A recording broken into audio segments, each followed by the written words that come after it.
Hi, I'm Sergeant Sharonda Grant with the Milwaukee Police Department. I'm the Public Information Officer and I also oversee the Office of Public Relations. When Alfonso Morales became Milwaukee's police chief in February of 2018, one of his goals for our law enforcement organization was to rebuild community trust.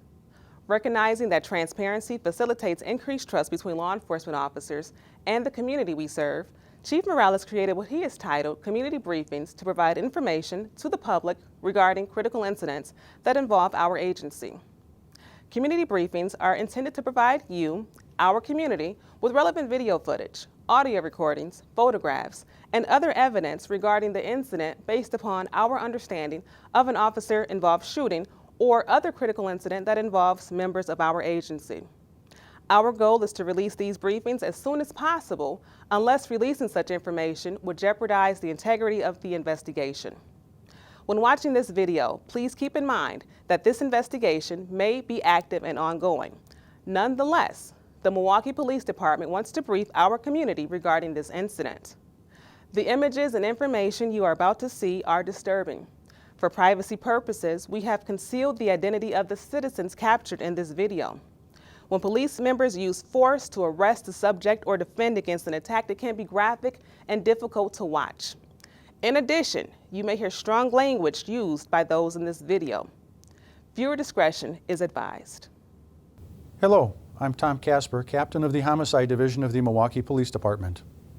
In this community briefing, I'm going to give you a brief overview of a non-fatal officer-involved shooting that occurred on Tuesday, May 5th, 2020, in Police District Number 3 at 2727 West North Avenue. In this incident, the Milwaukee Police Department received multiple 911 calls regarding a shooting in a store parking lot at 2727 West North Avenue. Operator 43. Hello. Hey, we need a police 27 to north. We got a guy outside with a gunshot in the head. Making everybody stay in the house, in the store. Okay, 27th and North. 27th and North Walgreens, 2727 South 27. At the Walgreens? Yes. Okay. And you say someone shot in the head? Yes. The guy shot the lady in the head and then went outside to go put pressure on it. And get in the store! We got the call in already, ma'am, so relax, stay calm. Well, no, I have people trying to run out of the store. Yeah, I understand that. Alrighty. The shooter, what did he look like? Was he a... Black man. Yeah, no, she's smart. He's big good. What kind of clothing? Black jacket, white mask on. He's standing there. Where is he now? White shoes, blue jeans, in front of the store, standing in front of the body. Upon arrival, officers observed an adult female lying on the ground just outside the main store entrance. The suspect was observed standing near the woman, holding a handgun in his right hand. The officers, over a period of approximately 90 seconds, issued more than 24 commands for the suspect to drop his gun. All of the commands were ignored by the suspect, who repeatedly told officers to shoot and/or kill him. The suspect then pointed his gun at the officers and fired one shot. The bullet missed the officers but did strike a squad car. Two officers then fired 2 shots each at the suspect. The suspect was struck in the right side and sustained a wound to his right thumb. The suspect, a 51-year-old Milwaukee man, was taken into custody and conveyed to a local hospital. He was treated and conveyed to the criminal justice facility. The female victim in the parking lot was found to have sustained multiple gunshot wounds. Despite medical attention, she was pronounced dead at the scene. The suspect's weapon was a .25 caliber Raven semi-automatic pistol. During this incident, the suspect fired a total of 5 shots, including the one he fired at officers. During the exchange of gunfire, one of the officer's bullets struck the suspect's firearm. The suspect was also found to be armed with a folding knife. The officers involved in this incident were wearing body cameras, which were on and recording during this incident. The first clip shows the first officer arriving on the scene and confronting the suspect. The second clip shows an officer who is positioned at the edge of the parking lot. This officer's camera captures the exchange of gunfire between the suspect and the officers.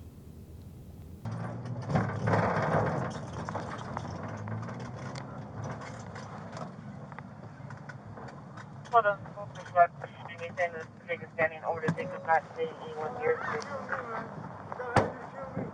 Well, drop the gun, man. Drop the gun. Drop it. Drop it. Drop the gun. Yeah, this subject had a gun pointed out now. 945, he's got a gun.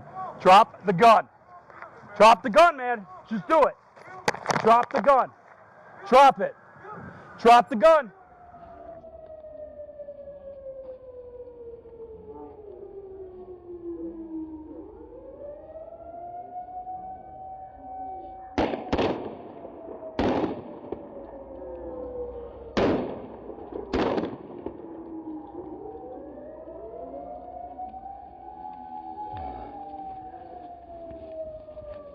During the investigation, it was learned that the female victim worked at the location of this incident. The victim had been in a relationship with the suspect, and the two had lived together in the past. On the day of this incident, the suspect arrived at the victim's work approximately 2.5 hours prior to the start of the victim's shift. The suspect entered the business, asked for the victim, and was told she was not there. When the victim arrived for work, the suspect immediately approached her and shot her multiple times. The suspect then remained on scene and confronted officers as they responded.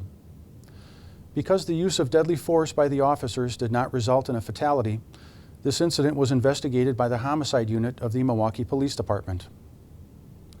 On May 10, 2020, the Milwaukee County District Attorney's Office issued a criminal complaint charging the suspect in this incident with first-degree intentional homicide.